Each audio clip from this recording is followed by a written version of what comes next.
Hi everyone, I am Karishma. Welcome back to the channel. So जैसे आप यहाँ पर देख सकते हैं, हम वीक 2 डिस्कस करने वाले हैं। पहले हमने वीक 1 डिस्कस किया था, उसके बाद आज हम यहाँ पर वीक 2 डिस्कस करने वाले हैं अपने टू डू लिस्ट का। आज आपको सुबह से ये चीज़ें करनी है, और जिसने वीक 1 नहीं देखा, आप पहले वीक 1 देख लो। उसमें क्या क्या करना था, तो आपके लिए वीक 1 जो है वो पहले आपको करना है, उसके बाद आपको वीक 2 करना है।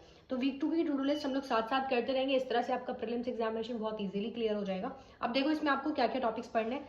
ये तो वही है, वीक 2 में आपको मैं जैसे मैंने आपको फर्स्ट में बताया था, टू डू लिस्ट में इंग्लिश, रीजनिंग, जीए, मॉक टेस्ट, ठीक है, क्वांट वगैरह सबके बारे में बात करेंगे। पूरे फ्री मटेरियल वो सब मैंने आपको वीक 1 की टू डू लिस्ट में सब बताया। वही आपके मटेरियल रहेंगे सेम। एंड बड़े जल्दी जल्दी कोशिश करती हूँ ताकि आपका टाइम ज़्यादा वेस्ट ना हो। आप देख लो बस कहाँ कहाँ आपको क्या करना है। सबसे पहले इंग्लिश में मैंने पहले आपको बताया था कि 10 पेजेस पढ़ने, अब आपको यहाँ पर 20 पेजेस पढ़ने हैं। सेम बुक के आप पढ़ लो। अगर वो बुक आपकी ऐसा है कि आपने ज्यादा पढ़े, आपके पेजेस खत्म हो गए, तो अब आप एक काम कर सकते हो, आप कोई और बुक चूज कर सकते हो और थोड़ी डिफिकल्ट बुक चूज करो। अब थोड़ी ऐसी जिसमें आपको कॉम्प्रिहेंड करने में थोड़ी सी मुश्किल हो। अब आपको एक चीज और करनी है। पहले मैंने आपको बोला था एडिटोरियल की क्लास देखनी है, अब आपको एडिटोरियल क्लास नहीं देखनी है। अब आपने एडिटोरियल, सबसे छोटा वाला जो एडिटोरियल होगा ना, आपके एडिटोरियल के पेज पर 3 एडिटोरियल्स होते हैं। एक आपके लेफ्ट साइड में होते हैं 2 एडिटोरियल छोटे छोटे, और एक राइट साइड में होते हैं बड़े 2। आप छोटा वाला पढ़ लो, एक कोई भी जो आपको इजीएस्ट लगे। लेकिन इस पूरे वीक में आपको हर दिन एक एडिटोरियल हिंदू से पढ़ना ही पढ़ना है, ठीक है। एंड अगर आपके पास ये टेलीग्राम पर अवेलेबल हो जाता है, तो कहीं ना कहीं आपको मिल जाएगा, अगर आपको सब्सक्रिप्शन भी नहीं लेना है। अदरवाइज आप ले सकते हो हार्ड। मेरे तो सजेशन आपको रहेगा कि हार्ड कॉपी से पढ़ो आप, ठीक है। फिर डेली डोज ऑफ इंग्लिश आपको चैनल पर है ऑलरेडी, बहुत सारी वोकैब है जिसके अंदर इंग्लिश के सेंटेंसेस हैं, एरर्स हैं, क्वेश्चंस ऑफ द डे हैं। वो सब आपको वहां से हर दिन मुश्किल से 30-40 सेकेंड्स की वीडियो होती है, वो आपको देखनी है, वो चैनल पर मिल जाएगी आपको। उसके बाद ग्रामर के कौन कौन से टॉपिक्स आपने करने हैं इस बार। पहले मैंने आपको बोला था हर दिन आपको एक टॉपिक करना है विद प्रैक्टिस। अब आपको क्या करना है, जो आपने पहले टॉपिक्स कर लिए वो आपको 2 रिवाइज करने हैं 2 दिन के अंदर शुरू में, ठीक है, विद क्वेश्चंस। एंड उसके बाद आपको 3 टॉपिक्स इस वीक में 5 दिन के अंदर करने हैं। सारे क्वेश्चंस उसके सॉल्व करने हैं। मैंने इसीलिए आपको दिया है ये वाला टाइम कि ताकि आप सॉल्व कर पाओ, और इन वाले टीचर्स को आपको फॉलो करना है। क्वेश्चंस आपको मैंने आपको सोर्सेज बता देते ऑलरेडी, गूगल से, पीवाईक्यू से, यूट्यूब से, मॉक से, इन सबसे ही मिलेगा। मॉक टेस्ट की बात अगर हम कर रहे हैं तो मॉक टेस्ट का लिंक मैंने आपको डिस्क्रिप्शन में शेयर किया है। वो मॉक टेस्ट मेरे हिसाब से, मतलब मैंने वही फॉलो किया था, एंड बहुत सारे स्टूडेंट्स फॉलो करते हैं। रिव्यू अच्छा है, काफी एग्जाम रेलिवेंट है। उसका लिंक आपको डिस्क्रिप्शन में मिलेगा, जाके आप लिंक चेकआउट करो। एंड वहां से जितने भी क्वेश्चंस आपको एग्जाम लेवल मिलेगा, प्रीवियस ईयर के क्वेश्चन पेपर्स हुए, चाहे मॉक टेस्ट अभी रिसेंट का हुआ, वो वहां से दे सकते हो। इस तरह से जो आपकी इंग्लिश है वो सॉर्ट हो जाएगी। प्रैक्टिस आपको sectional test, quiz, mini mock से करनी ही करनी है। एंड सेक्शनल टेस्ट बहुत इंपॉर्टेंट होते हैं इंग्लिश के, वो आपको देने हैं। प्रैक्टिस मॉक से दे दो, क्विज अड्डा से दे दो, और मिनी मॉक फ्री मिलता है आपको प्रैक्टिस मॉक पे, वहां से दो। मेंस कैसे करोगे, हर दिन मैंने जैसे आपको बोला, एक क्वेश्चन आपको करना ही करना है, और एक आरसी आपको करना है, ठीक है। एक आरसी आपको रोज करना है। ये आपका मेंस हो जाएगा। सेक्शनल टेस्ट दे दो एक मेंस का, जो आप मेंस का मॉक खरीदोगे ना, उसमें आपको एक सेक्शनल टेस्ट मिल जाएगा, वो सेक्शनल टेस्ट दे दो, and that would be sufficient. उसके बाद आ जाओ क्वांट के ऊपर। या एक काम ये याद रखना, यहाँ पर आपको एक आरसी जो है वो आपने करना ही करना है रोज। अब एक आरसी आप करेंगे विद क्वेश्चंस, चाहे वो फिर आपका मॉक टेस्ट में आ जाए, क्विज में आ जाए, किसी में भी आ जाए। क्वांट में देख लो, ये तो टेबल्स आपको रोज रिवाइज करनी है। सुबह उठते ही आप टेबल रिवाइज कर लो, 5-10 मिनट का टाइम लगता है अगर आपने पढ़ी हुई है इजीली, तो रिवाइज करनी है। उसके बाद ये प्रीलिम्स का है, इसको बार बार नहीं डिस्कस करूंगी, मैंने पिछली बार भी आपको बोला था। वो प्रीलिम्स का जो टारगेट है वो बिल्कुल सेम रहेगा आपका। सोर्सेज आपको टेलीग्राम पे बहुत सारी पीडीएफ्स मिल जाती है, वहां से करो। यूट्यूब चैनल पे मिल जाती हैं। आप बैंकिंग क्रॉनिकल नाम से एक टेलीग्राम चैनल है, स्टडीफाई टेलीग्राम चैनल है, और भी जितने भी चैनल्स होंगे उसके ऊपर पीडीएफ्स हैं भर भर के, वहां से वो पीडीएफ्स ले लो, ठीक है। उनको सॉल्व करते रहो। 5 डीआईज करनी है आपको, नॉर्मल वाली 5, 2 आपको केसलेट डीआईज करनी है, बाकी सारे 25-25 करके simplification, approximation, number series, wrong number series सारे मिसलिनियस कर ले रहे हैं। अब बारी आती है अरिथमेटिक की। अरिथमेटिक पहले हमने 3 टॉपिक्स जो है वो इजी वाले निपटा लिए थे। अब उनसे रिलेटेड आप प्रॉफिट एंड लॉस करोगे इस बार, पार्टनरशिप करोगे, एंड टाइम एंड वर्क करोगे। मैंने सिर्फ 3 ही टॉपिक्स दिए आपको, ज्यादा नहीं दिया अरिथमेटिक में। इतना करो, बेसिक्स पहले क्लियर करो। कहाँ से करोगे, 1 वीडियो 1 चैप्टर, जैसे मैंने आपको बताया था, कौशिक मोहंती सर की प्लेलिस्ट है फ्री ऑफ कॉस्ट यूट्यूब पे, उससे देखो, बेसिक्स क्लियर करो। फिर अरुण शर्मा से basic level and medium level, बस 2 लेवल्स आपको उसके करने हैं। 20-20 क्वेश्चन मान लो, 20-25 क्वेश्चन कर लो हर दिन। तो ये आपको 3 ही बस जो टॉपिक्स हैं वो कंप्लीट करने हैं पूरे वीक के अंदर। तो बहुत इजीली हो जाएंगे, कुछ भी ऐसा नहीं मैंने दिया है जो आपके बहुत टाइम लेने वाला है। फिर प्रैक्टिस तो आपको sectional test, mini mocks, quiz, ये तो ऐसे हैं कि आपको बस चलते फिरते, कभी आपको मन नहीं कर रहा पढ़ने का, ब्रेक लिया है, लेटे लेटे दे दिया, ठीक है, सोते सोते उठते बैठते, ऐसे आपको सेक्शनल टेस्ट, मिनी मॉक्स, छोटे छोटे क्विजेस तो आपको देते रहना है। उसके बाद आप मेंस को स्किप नहीं करेंगे बिल्कुल, चाहे आप आधा घंटा मेंस पढ़ो, लेकिन रोज आपको मेंस पढ़ना ही है।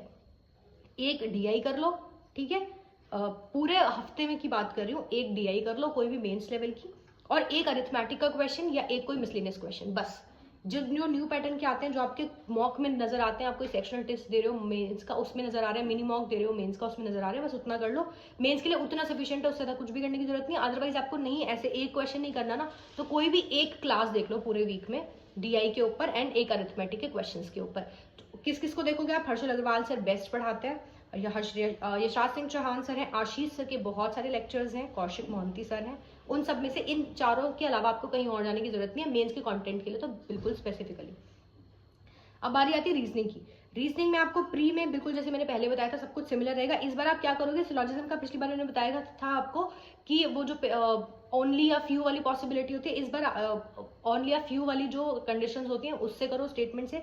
इस बार आप पॉसिबिलिटी वाली जो कंडीशंस होती है ना उससे करो, या फिर आप ये कर सकते हो कि आप इस बार सिर्फ ओनली वाला जो आता है, डिफरेंट मतलब करनी है आपको। एक तो आपको बेसिक वाली करनी है, क्योंकि आजकल एग्जामिनेशन में जो बेसिक सिलॉजिज्म है वो नहीं पूछते, या तो ओनली या फ्यू पूछते हैं, ओनली पूछते हैं, पॉसिबिलिटी वाली पूछते हैं कि जो कंक्लूजन है वो पॉसिबिलिटी वाले होते हैं, तो वो आपको नया पैटर्न जरूर करना है।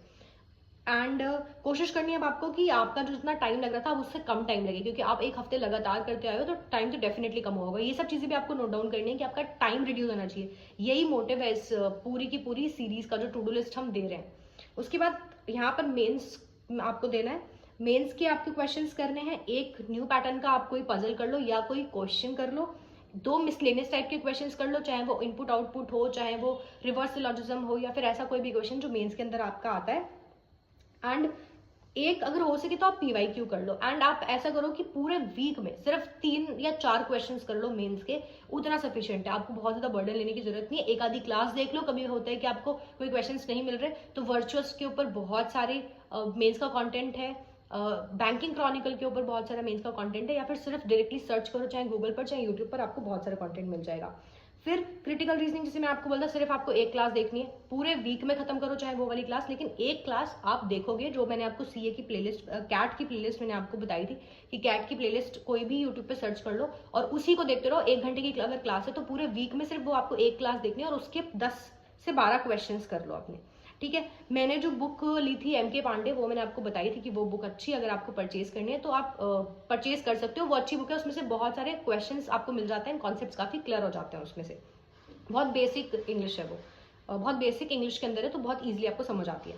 फिर प्रैक्टिस तो आपकी बिल्कुल सिमिलर रहेगी, जैसे सारी जगह से प्रैक्टिस कर रहे हो। जो सेक्शनल टेस्ट आप क्वांट के लिए दे रहे हो, रीजनिंग के लिए दे रहे हो, इंग्लिश के लिए दे रहे हो, सब कुछ सेम रहेंगे, उन्हीं को देना है। मिनी मॉक एंड मेंस की मिनी मॉक्स और क्विजेस। फिर यूट्यूब चैनल कौन कौन से ये आप पढ़ सकते हो, यहाँ पर मैंने आपको ऑलरेडी बताया था। टीचर्स, ये सब जो मैंने पिछली बार बताया, क्या पता कोई बहुत सारे ऐसे लोग होंगे जो पहली बार देख रहे हैं ये, तो उनके लिए मैंने बस ये लिख दिया है। बाकी जो मैंने वीक 1 की टू डू लिस्ट बताई थी उसमें मैंने ऑलरेडी सब बता दिया है। फिर बारी आती है आपकी मॉक टेस्ट की, जिसका लिंक आपको डिस्क्रिप्शन में मैंने दे ही दिया है। एंड अब आपने क्या करना है, मॉक टेस्ट, अब आपने 4 मॉक टेस्ट ही देने हैं एनालिसिस के साथ। पूरे वीक की बात करिए, ये काफी जितने भी लोग बोल रहे हैं ना, ये पूरा एक दिन में करना है। जब आप करना शुरू करोगे ना, शुरू में आपको बहुत मुश्किल लगेगा, शायद आपके आधे टारगेट्स होंगे, लेकिन सिर्फ 1 या 2 वीक के बाद ना आपके पूरे टारगेट्स कंप्लीट होने लग जाएंगे, क्योंकि ये अनअचीवेबल टारगेट्स नहीं है, ये वो टारगेट्स हैं जो मैंने खुद ने किए हैं, तो मुझे पता है अनअचीवेबल नहीं है। इस बार आपका क्या होगा, जो भी आपने मिस्टेक नोटबुक में नोट किया था, ठीक है, जो भी आपने मिस्टेक नोटबुक में नोट किया था, चाहे फिर वो आपका रीजनिंग के लिए हो, चाहे वो आपका क्वांट के लिए हो, चाहे वो आपका किसके लिए हो, इंग्लिश के लिए, वो सारी चीजें आपने कोशिश करनी है कि आप अपनी 1-1 घंटा या आधा घंटा उनको रिवाइज करोगे। जो भी आपकी मिस्टेक्स हुई हैं मिस्टेक नोटबुक के अंदर आपने लिखी है, वो चीज आप रिवाइज करोगे, क्योंकि मोटिव वही है। जब तक आप रिवाइज नहीं करोगे फिर कोई फायदा नहीं होगा कि हमने क्यों मिस्टेक नोटबुक बनाई है। तो जैसी आपकी गलती हुई, इस वीक में आपको आपकी मिस्टेक नोटबुक की सारी चीजें आपको करनी है। प्रैक्टिस मॉक से मैंने, और या फिर अदर सोर्स अगर आपके पास कोई और है, वो मॉक देना है। प्रॉपर एनालिसिस करनी है। अगर आपने 4 मॉक दिया तो उसकी बिल्कुल बेहतर एनालिसिस। और मॉक में हम क्या करते हैं, मिस्टेक्स सेम रिपीट करते रहते हैं।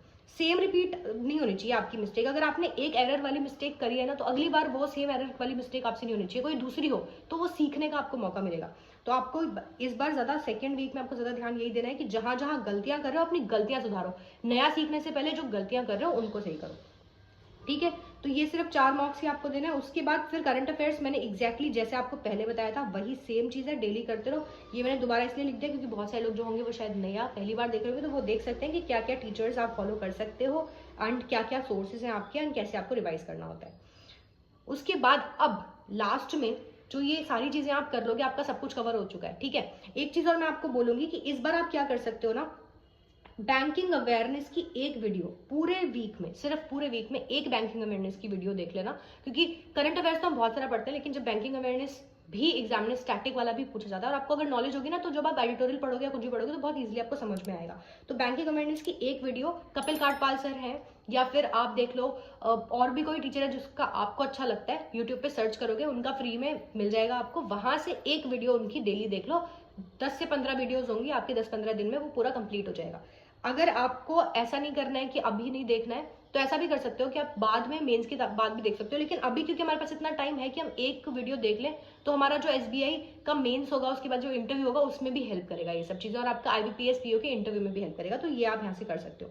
अब आपको क्या करना है, अपना प्रोग्रेस ट्रैक करना है। आपने जो वीक 1 किया, क्या आप कंसिस्टेंट थे थ्रू आउट? क्योंकि कंसिस्टेंसी इज द की, सबसे इंपॉर्टेंट चीज कुछ है आपको सिलेक्शन दिलाएगी, स्पेशली प्रीलिम्स के अंदर दिलाएगी, वो कंसिस्टेंसी है आपकी। एंड आप प्रोग्रेस अपनी ट्रैक कैसे करोगे, आप जो ये वीडियो है इसके कमेंट सेक्शन के अंदर डेली कमेंट करोगे, एंड उसी कमेंट के नीचे आप फिर दोबारा लिखोगे day 1 completed, day 2 completed, week 1 day 1 completed, week 2 day 2 completed. इस तरह से करके जब आप उसी के नीचे आप अपनी कमेंट्स करोगे ना, तो आपको भी पता रहेगा कि हाँ मैं अपनी परफॉर्मेंस कैसे ट्रैक कर पा रहा हूँ, कितने दिन मैंने किया है। एंड जब आपके ऐसा हो जाएगा ना कि 30-40 डेज आपने लगातार वो चीज कर ली जो मैं आपको टू डेज में बता रही हूँ, आप इतनी इजीली जाओगे ना अपना जो प्रीलिम्स एग्जामिनेशन है वो देने, और बहुत ही आसानी से आपका प्रीलिम्स क्लियर होगा। क्योंकि अगर आप देख लो, अगर आप 30 दिन भी करते हो तो अपने इतने नंबर ऑफ मॉक्स दे देंगे, इतने नंबर ऑफ क्वेश्चन अटेम्प्ट कर लेंगे कि फिर एग्जामिनेशन आपके लिए भारी नहीं रहेगा, आपके लिए प्रीलिम्स क्लियर करना भारी नहीं रहेगा। तो कंसिस्टेंट रहो, एंड कुछ डाउट्स आते हैं तो कमेंट कर दो, एंड अपना ध्यान रखो, ठीक है। चलो with that note I am going to end this video, I am going to see you all very very soon.